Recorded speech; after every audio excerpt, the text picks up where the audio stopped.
Наш эфир продолжает брифинг Оперштаба по подготовке к отопительному сезону. Предлагаем послушать.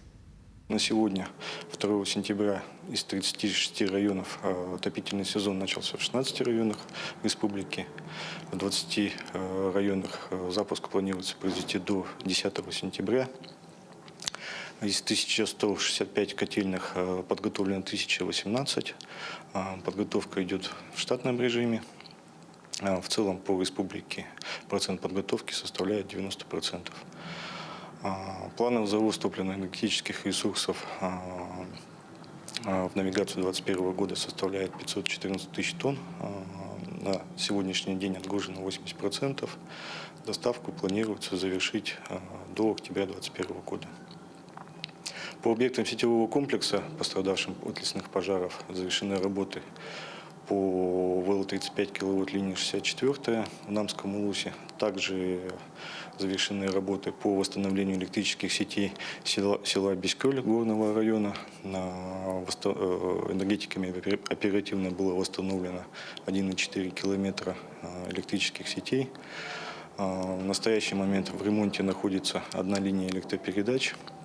Это ВЛ-110 киловатт линия Чурапча-Хандага. На участке от Этекёля до Хандаги восстановлено 54 опоры. В ремонте сейчас находится 79 опор. Задействовано 30 человек и 11 единиц техники 3 подрядными организациями. На данный момент ограниченных потребителей нет. Также мы оперативно взаимодействуем с представителями прокуратуры, Ростехнадзора по получению паспортов готовности к отопительному сезону ОЗП 2021-2022 года. Это был брифинг оперативного штаба по подготовке к отопительному сезону, а мы продолжаем.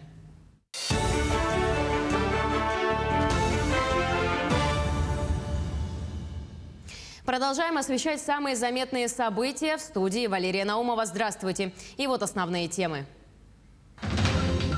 Якутия подписала соглашение с авиакомпанией «Аврора». На Восточном экономическом форуме во Владивостоке подписан ряд важных для авиапассажиров Якутии документов.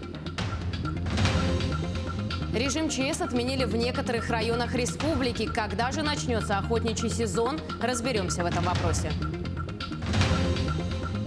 Первая группа детей из пострадавшего от лесного пожара села Бескёль вернулась из Орленка. Расскажем, как ребята там отдохнули.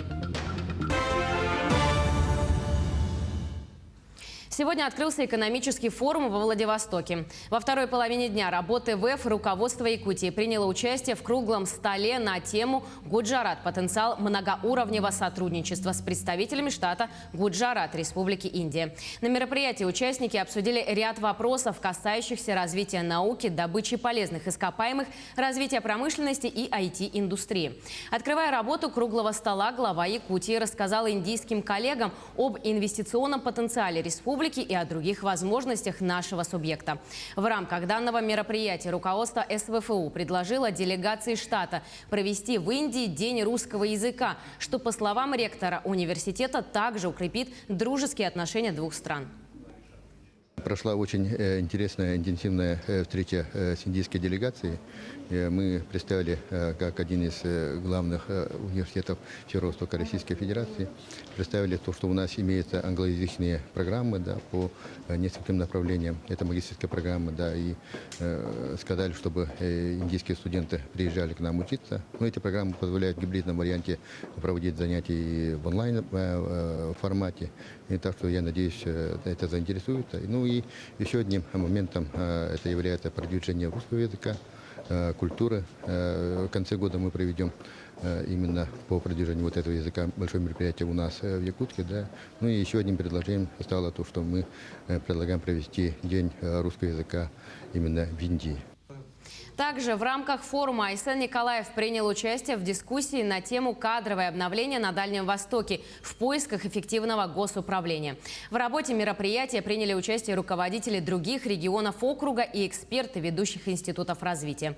В ходе дискуссии Айсен Николаев отметил, что в поиске перспективной молодежи важную роль продолжают играть такие конкурсы, как «Таланты Якутии».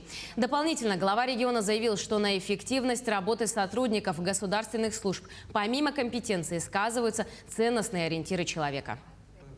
Мы сегодня уже внедряем такой уникальный, на самом деле, для Дальнего Востока проект внедрения модели компетенций госслужащих и управленцев.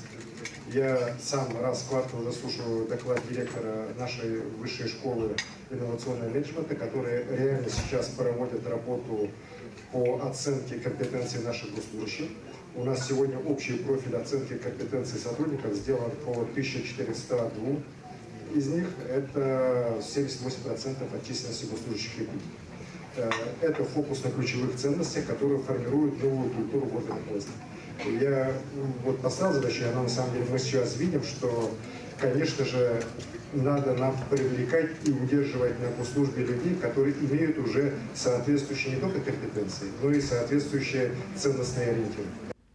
Между тем, Якутия подписала соглашение с авиакомпанией «Аврора». Также на Восточном экономическом форуме во Владивостоке подписан и ряд важных для авиапассажиров Якутии документов. Как заявил первый заместитель председателя правительства республики Кирилл Бычков, первым произошло подписание меморандума о сотрудничестве между Якутией и акционерным обществом авиакомпания «Аврора». Также меморандум подписан и с авиакомпанией «Якутия». Конечные цели и задачи таких документов – обеспечить транспортную доступность и удобства для пассажиров. Концепция нацелена на оптимизацию и удешевление перелетов для жителей ДВФО, заявил Кирилл Бычков. У нас основная цель вообще сейчас этого проекта – это обеспечить более удобную, более дешевую и более скоординированную транспортную политику по авиаперевозкам на Дальнем Востоке. Ведь не секрет, что наших жителей вопрос субсидированных билетов, рейсов, в общем, дешевизна и комфорт своего передвижения волнует, наверное, в пятерку вопросов точно входит, наряду с проблемами жилья, дорог, ЖКХ. И поэтому вот эта конструкция, которая сегодня уже оформлена в виде соглашения, она позволит сделать такую вот комфортную систему для наших жителей, чтобы им было удобно и дешево передвигаться. Возвращаемся в Якутию. О начале охотничьего сезона спрашивают многие жители республики.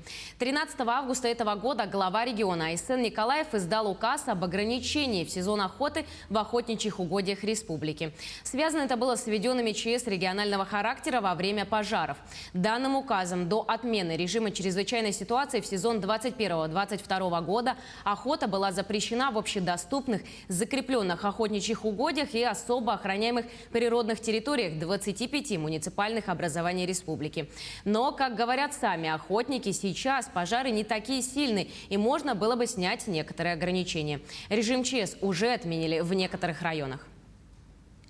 Пожарная обстановка более-менее улучшилась, но все равно в 4 районах класс пожарной опасности, 5-й класс пожарной опасности держится.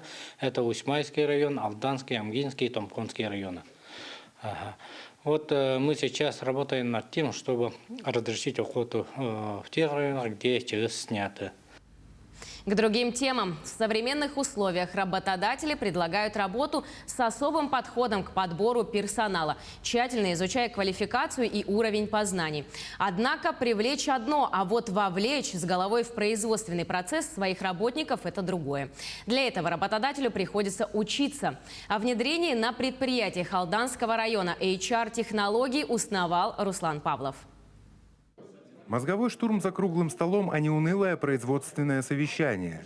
Высший менеджмент ПАО «Селигдар» вовлекли в новое направление управления людскими ресурсами. Кадры как безликие трудовые единицы – это архаизм. Сегодня знать мнение сотрудников, их запросы и желания в рамках производственной деятельности – перспективный путь для развития предприятия. Это повышенная мотивация и наибольшее благополучие, условия труда и, соответственно, определенный быт, питание и так далее. Если мы говорим о вот этой технологии, то, конечно, технология на сегодняшний день современная. Современные технологии связаны с изучением мнения работников в части вовлеченности.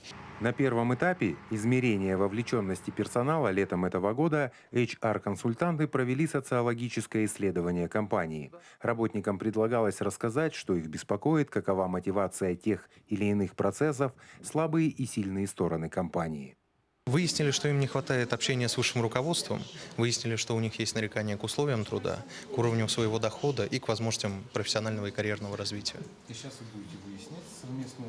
Да, будем думать с коллегами, что с этим делать, какие мероприятия можно реализовать, чтобы людям помочь вот в тех проблемных местах, которые они обозначили.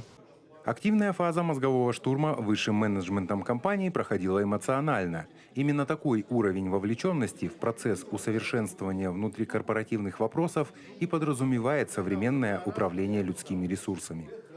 Да, я считаю, что любое обсуждение, тем более если это обсуждение проблем, касающихся нашей компании, если мы эти проблемы не умалчиваем там в себе или где-то в коллективах, да, эти проблемы выносим на, скажем так, высшее руководство, и плюс обсуждаем их и разрабатываем мероприятия, как эти проблемы решить, как от них уйти, то, конечно, я считаю, что это очень хорошо, что сейчас в данный момент мы собрались и обсуждаем.